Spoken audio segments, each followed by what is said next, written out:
Okay, thanks for coming. As you all know, our state is not well. The political impasse in Springfield is resulting in a financial crisis throughout the state, and that includes the community colleges and the universities throughout the state.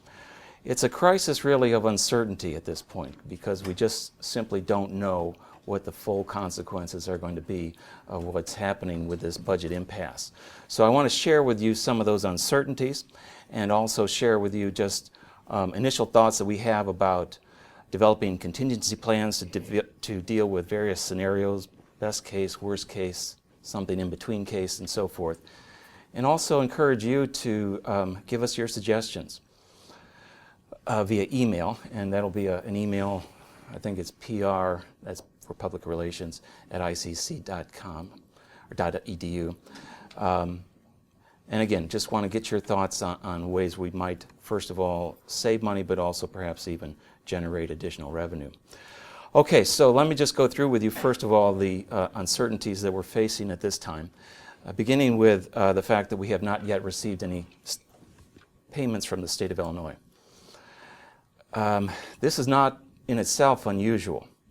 We've been through this before. The state has been late in its payments before. What we're not sure about now is whether we're going to see a repeat of what's been in the past, and that is the state did eventually catch up, or whether we're just going to see a cut in our funding that we have to somehow deal with in our budget. So by January, the start of the second semester, the state will be about $3 million behind. Now, if we knew that this was just a delay in payment, we could manage this with our fund balance. What we're concerned about is that this may be more than just a delay in payments, and that is we may never see that $3 million, which we're counting on to balance this year's budget. So the state is behind in the ICCB grants. We've also not received any MAP funds. Our students have not received any of their MAP funding. For the fall semester, what we did was allow students to continue to enroll in classes, even if they were depending on MAP funds to pay part of their tuition. And chances are we will do that again for the spring semester. There is some risk involved in that, and that is if the MAP funds never come through, there's really no guarantee that the students are going to be able to come up with that money. So there's some uncertainty and risk in that as well. The state has also not released Perkins funds, and this is really quite unusual. The Perkins funds are federal dollars, and in the past, even when the state was in a budget impasse, they released the federal money as the pass-through. That's not happened this year. And twice now, the legislature and more recently the governor have tried to put together a deal to get that money released, and it's fallen through. So that money has still not been released. We count on Perkins funding for our ability to pay for certain types of student support services for students in CTE programs, equipment purchases, program improvements, and travel for CTE faculty. So all of these things are being impacted by the fact that we have not yet received any of that Perkins money. The state has also not released any adult education money, which is also federal money. We don't charge tuition or fees for our adult programs, our adult ed programs, the GED prep and so forth. Our only source of revenue to pay for the faculty, for instance, that teach those classes comes from the federal government. And again, the state has not released that money. So community colleges throughout the state are starting to announce that they're going to suspend their adult ed programs beginning in January. So for instance, Carl Sandburg, Kaskaskia, John Wood, Parkland, and Lakeland, those are just the ones that I know of, have already announced that they'll be suspending their adult education programs, and we are considering doing the same thing. We've only recently received grant funding to support our highway construction career training program.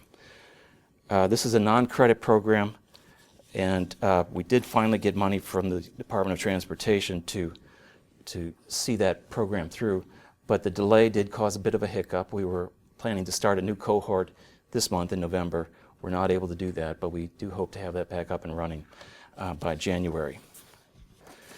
Now, the other unknown at this point is even if the state passes a budget in January, it's not clear if we're ever going to see that money in this fiscal year. It's also not clear if we will be paid retroactively to July 1st, which was the start of this fiscal year. If in a scenario, for instance, where the state did not pay us retroactively to July 1st, we're dealing with a $3 million shortfall in our budget. If we don't see anything this year, we could be dealing with a $6 million shortfall in our budget. So these are very serious scenarios. Again, it's very uncertain at this point exactly how things are going to play out. Certainly very little is going to change before January, but we're developing some scenario plans to deal with a variety of contingencies. Worst case scenario being we're going to be out $6 million.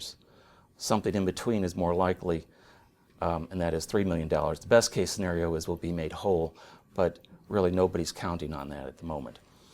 Now, just before coming here, I saw a news article coming out of Champaign. The president at Parkland College had a meeting similar to this, and he said apparently positively that we're not going to see any funding this year. I was at the same meeting he was at last Friday in Schaumburg, the President's Council, and what I heard is that it's possible we won't see any funding this year. In fact, it's likely we won't see any funding this year. And one of the reasons is, even if a budget is passed in January, it could be several months before that money starts flowing again. And so it could be July 1st before we see any of that money that was intended to support our operations this year. Again, that would be okay if we got it, if the money was simply delayed, because we can manage that with our fund balance. Thanks to Bruce Budde and Dr. Irwin and others in previous years, we do have a healthy fund balance to help us ride through storms like that. It's a totally different story, though, if we're facing the worst case scenario where we're just not going to see $6 million that we were counting on. So lots of uncertainty. Cabinet has been meeting to develop a variety of contingency plans, thinking about ways we might save money, thinking about ways we might generate more revenue. We'll get through this. I just don't have any concrete answers for you right now. But Bruce and I are happy to answer any questions you might have. And again, I want to encourage you, if you have thoughts about how we might save money, cut spending in various ways, encourage you to send your ideas to public relations, pr@icc.edu. Okay, so again, happy to take any questions you might have at this time. The missing federal money, is that in addition to the $3 million, or is that part of the $3 million? That's in addition to the $3 million. Do you know how much that is as well? Yeah, I do. The $3 million is the state ICCP grants we're talking about. The Perkins amount is $429,961 for this current fiscal year. The adult education money is $627,840. So these are not significant, or rather insignificant amounts of money that.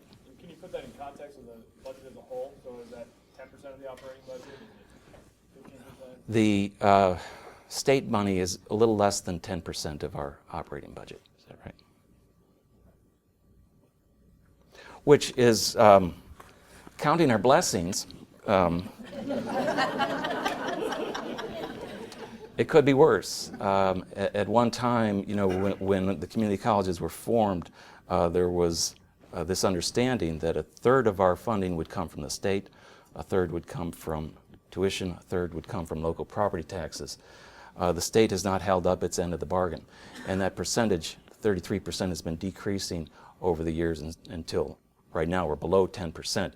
Some community colleges, though, are much more dependent on their state support than we are. And the reason is there are rural areas that are unable to generate much property tax revenue.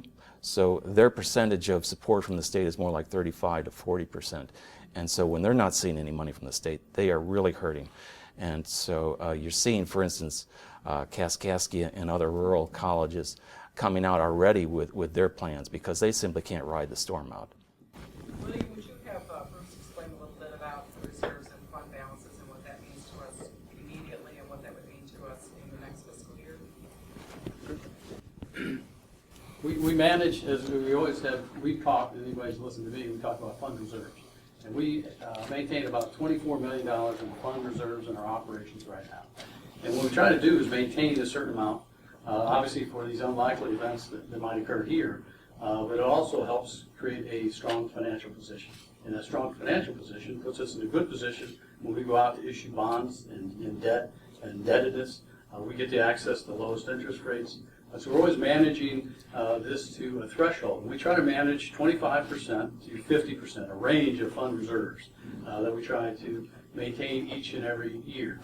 We always take about a 3-year look. We're always looking 3 years out in any of the financial planning, and we look at what are current trends. Obviously, as Dr. Tammone has indicated, the state has been trending downward for a long time. So we've been looking to optimize revenue in other places. Some of that has put pressure back on tuition rates. So that pushes that number up. And we also look at what we do from property taxes, which are other key source of revenue.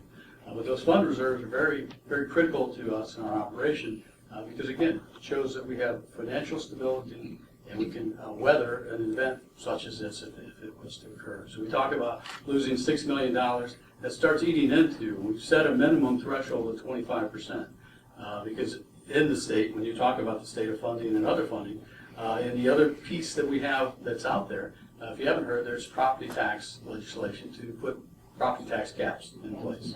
So now they're going to look to restrain another one of our primary revenue sources. So it actually is another item that is out there.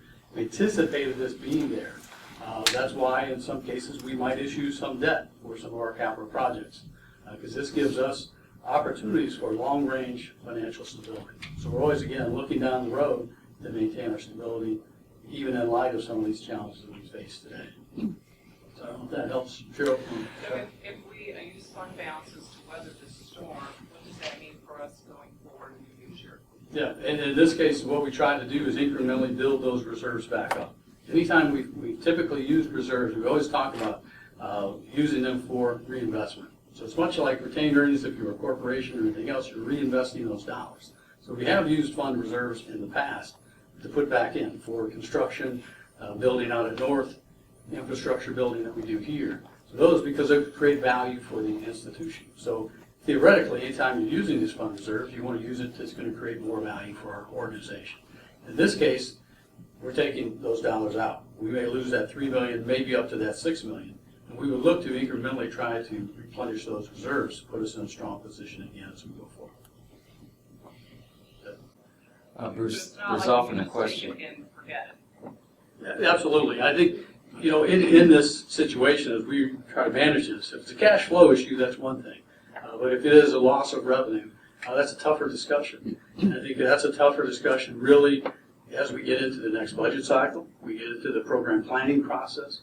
That's where we really have to look very much internally, how we provide, what services we provide, how we provide those. And that's our opportunity to look at this going forward again. Always taking that lens out. We've always tried to, again, these fund reserves help us weather this to where we're not looking at staff layoffs and cuts necessarily. But we do have to then look very critically at the next budget cycle and the next financial plan. And what does that mean for us going into the future?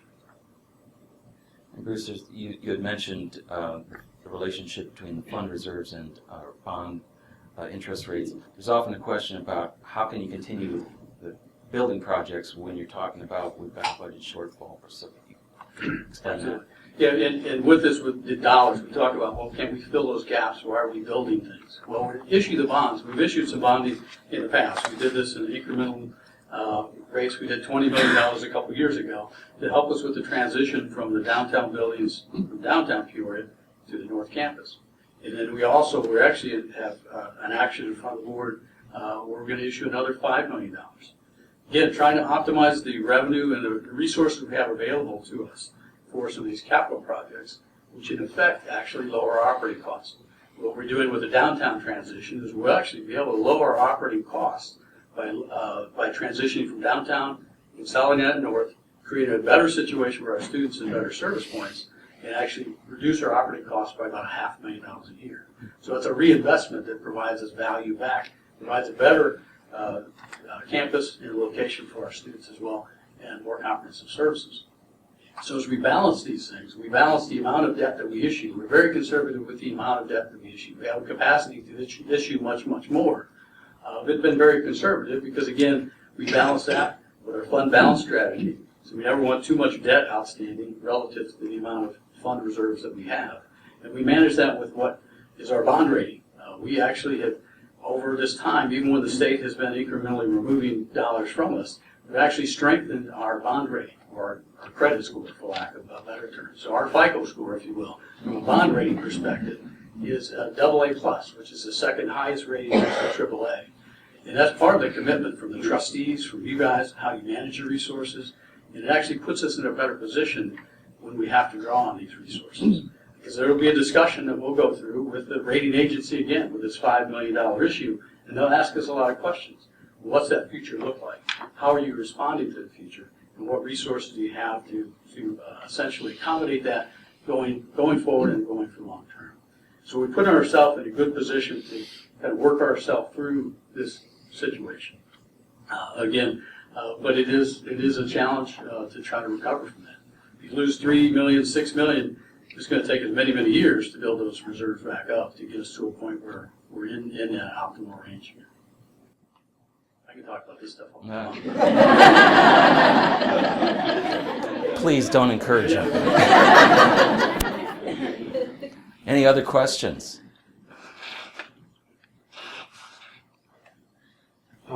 But you mentioned some of the contingency planning. Can you share any of that with us? Well, again, part of what we're thinking about is, first of all, suspending those operations that are federally funded until that federal money comes through, and that would include adult education and anything supported by the Perkins funding, which would include some student services, but also faculty travel for CTE faculty.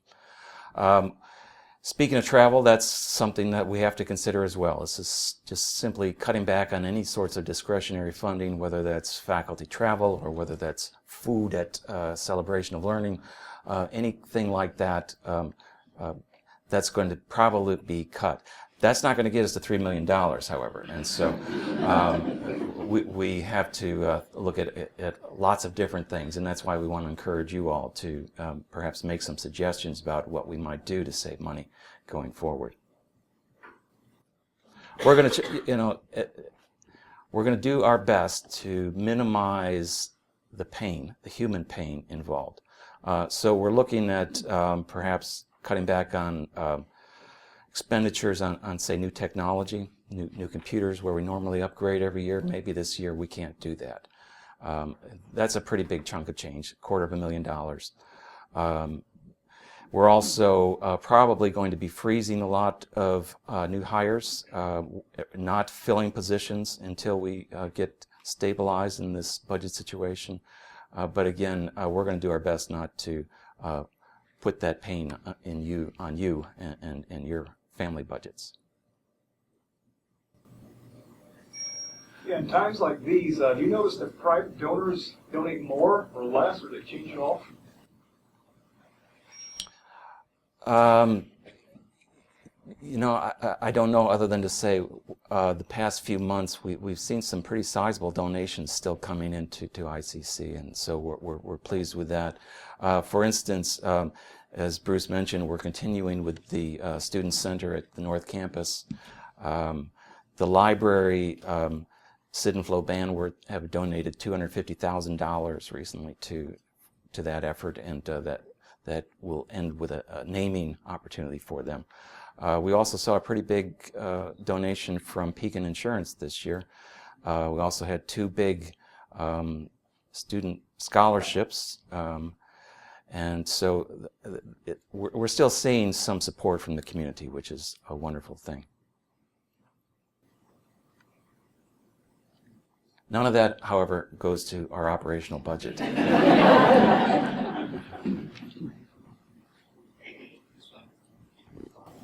Will the Thomas building good? Will Will we be able to sell that once it's empty? Is that ours? That's the plan anyway, yes. Both. Both, Because that would be, a couple of bucks. there would be. We're hoping that's true, both Thomas and the Pearly building, yes. Yeah. So we're hoping that Caterpillar gets things turned around as well to make that an attractive location. So I've heard rumors that other community colleges may have impacts on summer classes. Is there any word on that for us?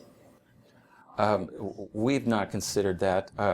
We have had brief conversations about class sizes and wanting to make sure that we're not running classes that are so small that we're losing money on that. But we've not talked about summer classes. And frankly, I'm not sure what the other community colleges are saying about summer. But in addition to not wanting to ask you as employees to shoulder this pain, we're also trying to minimize any impact on students and student learning. So I don't anticipate cutting classes or anything like that just to save money at this point. Unless, of course, we've got, dozens of sections when we only need one or two or something like that. Has there been additional discussion about the South campus? Yes, I'm sorry. We've also considered suspending operations at ICC South, which would be Pekin. That costs us about $100,000 a year in rent. And we've had recent conversations with the mayor of Pekin and the city manager. And we're not dead set against staying at the current location. But we did make it clear to them that we can't continue to stay at that current location and continue to pay $100,000 a year in rent, because that financial model simply doesn't work for us. We're losing money every year in Pekin. And we want to serve Pekin as well as possible, but there is a school of thought that the best way to do that is to manage our finances as well as possible and not simply lose money by trying to run a center in Pekin. So one possibility is that we will suspend operations in Pekin.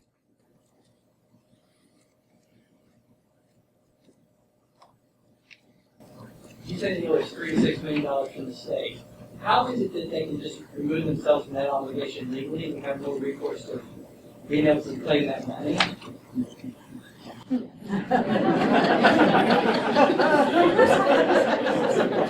Do we have any attorneys in the room?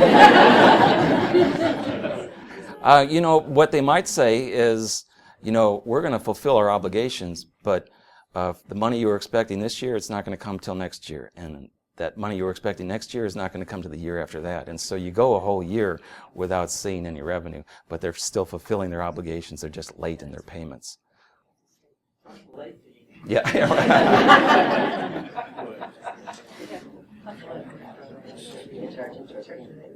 Yeah, charge interest. I like that idea. Not a suggestion, but is tuition increase on the table? Worst case scenario. Tuition increase is always on the table. The Board of Trustees, of course, is very reluctant to increase tuition, and they have done so in recent years, but only very reluctantly. And so I can't speak for the Board of Trustees. They would have to approve any increase in our tuition. But if we continue to operate without state support, we're going to have to find revenue elsewhere if we're going to continue to offer the services that the community has come to expect. So that's always an option. Do you know how much we would save if we went to a 4-day work week? Have you guys explored that option? Some other schools use that? Yes, and we could do that looking forward, but we can't do it for this spring because the schedule's already out, students are registering, and so we're really focusing right now on, first of all, those things that can help us get us through this fiscal year, but we have also talked about going forward, longer term, what might we do to help, and that's a possibility.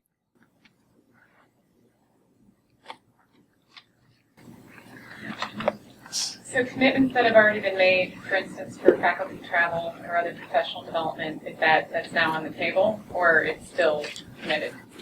My thinking is that if we've already made the commitment, we're committed to supporting that travel. It's any requests that come through from this point on where we're going to have to scrutinize things much more closely. And of course, that includes administrative travel as well as faculty travel. My trip to Hawaii. Yeah, cancel that. LA maybe, but no.